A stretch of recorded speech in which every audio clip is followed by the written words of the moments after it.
so much abundance of resources in Africa that we all need. So let's have a new contract. It is your resource of your people, and I'm going to take it out of the ground, and it's going to end up being part of fueling the global economy.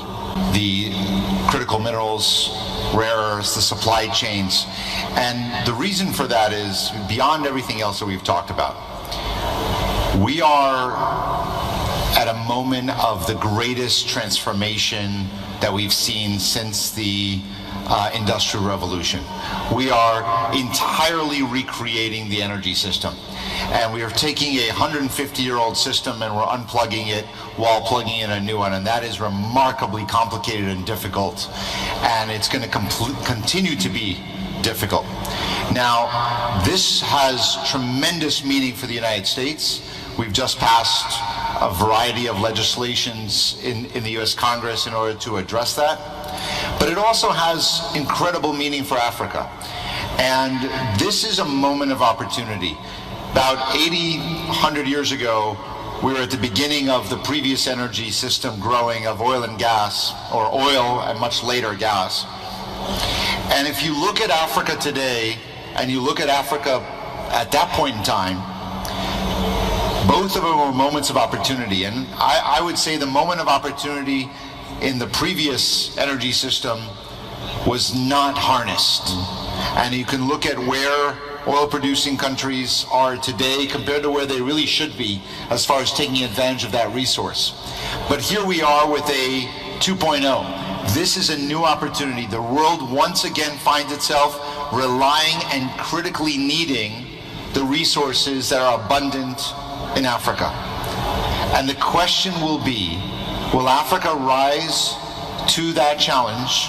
Will countries on this continent say, this is our moment to not only be suppliers to the world, but for the moment of capturing that wealth, capturing that opportunity to transform countries and the continent as a whole, to build new infrastructures and new schools and new hospitals and bring it about, and not be in the same place where they say in 10 years from now, looking back and say, we squandered that opportunity. Because for the first time in 100 years, there's that new opportunity. So we as the United States, we want to be, I'm not gonna fool anyone. We're here because we need the resources in order to have a green, clean energy transition that is diversified and efficient. But we're also here because this is the moment that we think we can advance that relationship.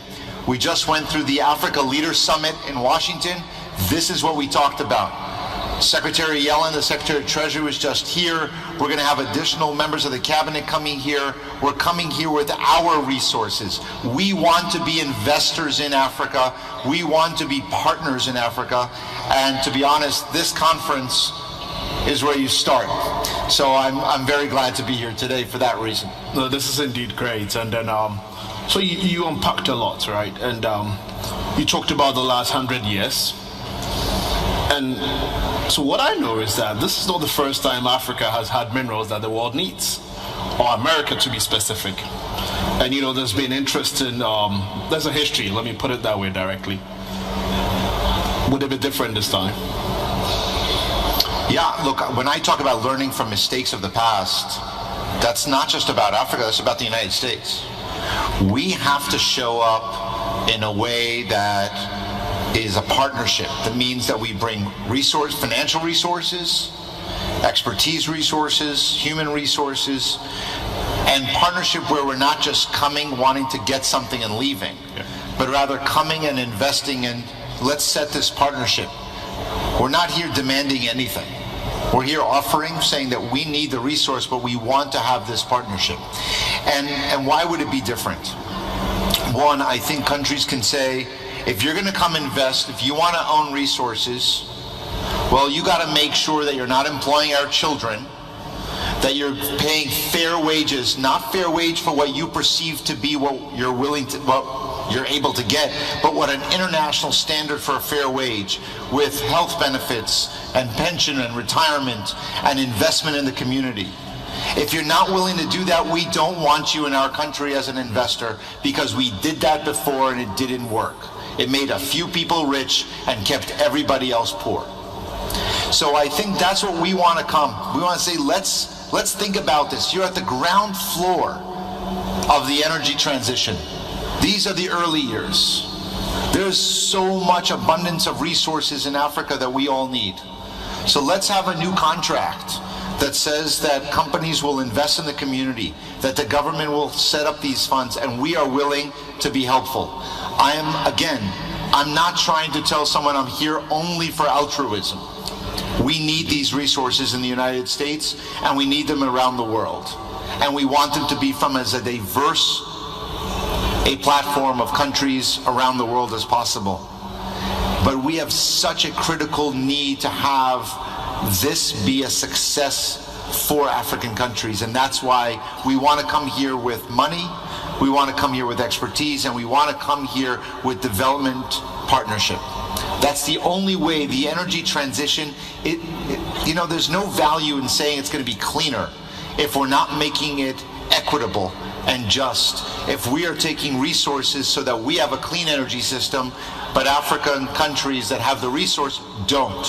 That's why President Biden announced a $2 billion renewable energy projects in Angola. We're just signing an MOU to do the same thing in Nigeria. We're looking at countries across where we can say we need to build the same systems we want back at home. We need to have them here. This is the epicenter for climate change, not just for the resources. So we have to have that mutually beneficial relationship between countries in Africa and the United States.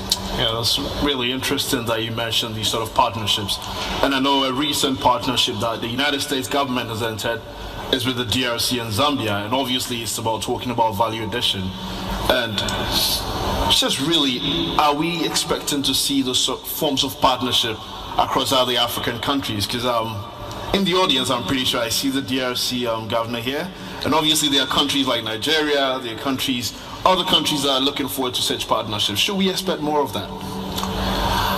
I think you have to look at it as what makes the most sense and the most value, not just what is the shiniest object. And I think oftentimes people come and say, we're going to build something, and we sign all kinds of MOUs and we talk a lot about it, but they don't act, and then we don't follow through. And then people say, oh, you know what, the United States was here, or ex-government was here, they promised all these things, they walked away, 5 years later there's nothing there. Let's look at what's really realistic. The value chain for critical minerals and rare earths tends to be actually at the mine, at the production, some of the refining, but there's limits to how much you can do. And if you try to put the complexity in there of having to import other things into it, you may have distracted from what can be done. And I think that when we look, I was in Kinshasa just a few months ago, and I think DRC is a great example of the kind of opportunity that exists. And let's not let DRC look back in a few years and say, I can pick any oil country in Africa that has not succeeded in the way that the great hopes were in the 1960s and 1970s when they discovered the oil. And now we're 60 years later without the GDP there is not where it needs to be for a country that's produced that vast wealth over that period of time. And I can tell you, I've met now with President Tshisekedi a number of times and with his government officials, and I do think we have a great opportunity of saying we don't want to have the kind of labor force that is currently companies from the outside are forcing upon us. Let's look for the best in class, because it's the people's resource at the end of the day.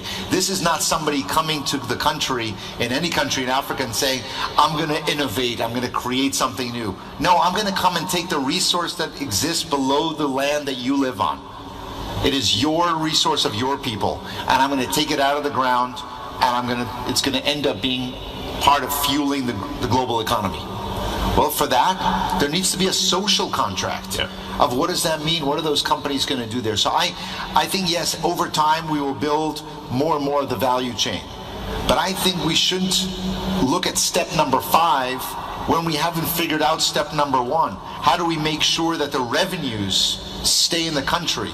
that are the revenues are used to lift up people from across the country? How can you have regions of exploration where people go to work every day in a mine that is making billions of dollars, but they go home and there's no electricity, and there are no roads, and there's no rail, and there's no school, and there's no university, and there's no health clinics? How is that possible that a mine has been operating for 5 years in a community and there's no critical infrastructure there? What does that mean for the people who work in that mine if they're part of fueling the global economy, but it's not fueling their local economy? That's what I think is here at stake. That's what the great opportunity here is. And that's what I think it is incumbent upon the United States and industrial countries around the world who are going to benefit from these resources. As we see shiny car after shiny car being launched, as electric vehicles. Well, what's in that car? At the end of the day, the car is a tin box with a battery. What's in the battery? What's in the battery is Africa. And therefore, if you're going to sell that car for $80,000, we should make sure that whatever in that battery is improving the lives of everyone. And it's the responsibility of governments in Africa, and it's also the responsibility of the governments around the world to make sure that we're supporting each other. Indeed. I'm actually tempted to ask if you drive an electric car. I do. Oh, awesome. It's a Ford. It's a Ford. It has to be American, I guess. It's a Mustang, so it's a little bit more than that, but yes. So anyway, still, you talk about not jumping from step 1 to step 5. And in between step 1 and step 5, I gather a few points you made. You talked about infrastructure, you talked about skills development, you talked about ensuring that basic needs of the people are met. And in the beginning, you talked about the fact that we need a new social contract that does not just exploit minerals. So in jumping from stage 1 to stage 5 or stage 1 to stage 2, obviously that partnership must address the infrastructure deficits in Africa, the skills deficits in Africa, among other factors. You have a very broad role in terms of your coverage, reporting to the president, of course. Are there other initiatives that would address the gap to ensure that ultimately in the next 10 years, in the next 15 years, we would have addressed infrastructure, the skills deficits, and among other factors? What other initiatives will come alongside the minerals or the resources partnership you have to ensure that Africa can move to stage 5 in the future? Well, at the last G7, at the Group of 7 meeting, the leaders announced a global partnership for infrastructure and investment. And the idea behind that is to say, how do we pool resources? One is to convince Western companies to invest in Africa if they haven't before. And what do you need to do that? Let's just be having an honest conversation. Financial institutions around the world don't like to finance in Africa because they say, I'm being very, broad. Different countries are in different places, but they say there's country risk, there's currency risk, there's governance risk and corruption, and there's infrastructure risk. Meaning, how do you get products in? I get that you can build it, but how are you going to get it out? Landlocked countries don't have access to critical infrastructure that will get you all the way to the ports and roads and rail and so on. So what we decided to do is we don't have the money to just any one of us to put into it. So how do we incentivize the international financial system to invest in this? And that is a very hard task. And so for that reason, we need to mitigate the risk.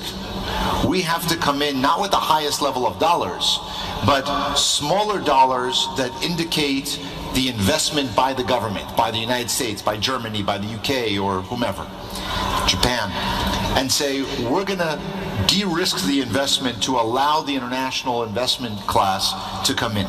And I can tell you that at the senior most levels of our government, we've had these conversations with the largest financial institutions and banks, private equity, hedge funds, banks, to say, tell us, what do I need to do as the US government that makes you put that dollar in?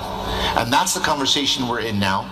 And I think we made a number of those announcements at the African Leaders Summit when President Biden met with them, and we're living up to that. So it's going to be one step at a time. That's why I was saying before, we've already announced some investments through the DFC or the Exim Bank of the United States, where we're doing exactly that. Where we've seen that a $35 million investment by the US government then leverages up and allows others to say, okay, now we'll come in because the US government's here.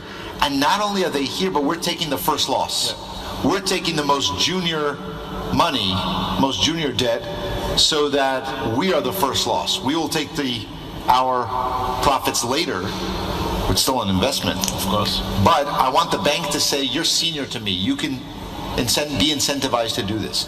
And we've had an American company, Piedmont, that operates in the United States, received money from the US government for lithium mining and processing, but it is also investing in Ghana. And just to be clear, I come from Ghana, by the way. Well, I see. I didn't know that. I pay tribute anyway. But we're trying. That's part of making sure that as we pass legislation in the United States, that it translates into investments in Africa. Because we will, despite the Inflation Reduction Act, which has been talked a lot about, and will open up mining, we're not going to mine ourselves out of this in the United States. We're going to have mining, but we're going to rely on other parts of the world, whether it's South America or Africa.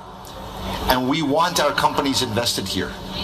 But they will only come, and I've said this to many heads of state, they will come if they come in and they have a good experience, and they are free of the governance issues, and they're allowed to have their revenues while also investing in the community. And if they have a good experience, American companies will then follow, and their peers will follow. But that's the piece that we need to figure out, how to do that. How do we get government money through the G7, incentivizing private sector capital that then allows investment? And that's when the partnership with the African governments comes in. If they then take them by the hand, have that red carpet of saying, you do your part, we'll do ours. Yeah. Then more companies will come. Great. I promise you that. I believe that. So there are two things I want to address. So first, transparency of investment in capital, and then just transition. So let's start with transparency. And I think you raise a very important point about the fact that, of course, when the US government comes into a country, it ensures that there's transparency in transaction. And I think part of the problem that we talked about earlier, about the last 100 years, is the fact that you see all these investments come into the continent, and then once it touches the ground, there's very little to show. 10 years, 15 years, 10 years. And of course, to a large extent, it's out of your control. But then also, to another extent, there's a few things that the United States government can actually do to ensure that every dollar that is invested in Africa is stretched as far as it can. So what are your thoughts on how do we ensure that all these investments that end up coming into the continent actually get to be invested in the right projects, free from corruption and free from exploitation? Look, there's a limit to what the United States government can do, as you said. But I think that in partnership with governments and local governments, we can inspire the right companies to come, ones who have good track records, ones who are not going to bring workers from outside and have them employed in a country. We should use the local. And I'll tell you, there's one company, an American company, that is currently going through a due diligence for lithium somewhere in Africa. And they said, we didn't bring anyone in. We're using the entire due diligence team as geologists, local geologists. And they said the experience has been fantastic. So I think there is a workforce that now exists in Africa that can do the job, and others that can be trained. And I think if you choose the company right, one that is, and you say you cannot bring the workforce from the outside, hire local, you're going to have to pay internationally recognized standard wages, and you have to treat them well. I think just by doing that, you are more likely to have transparency, you are more likely to have a good actor. Companies with track records who work around the world with a good reputation also tend to care about their reputation. And if we shine a light on what they're doing, and if they do the wrong thing, we should broadcast that, whether it's an American company or not. So that I think that the advantage today is that we can name and shame. companies. But it should not only be about whether they're operating transparently, whether they're breaking laws. If they're not the right company from a commitment to the community, then they're not the right company for this country. And the country and the government is going to have to do the same thing. The government has to be the partner here. Where the transparency is not just in what the company does, but where's the money going when the revenues are there, when the royalties and taxes and profits are paid, where is it going? What is it paying for? And I got to tell you, it's very hard to know in the moment and very easy to know a couple years later.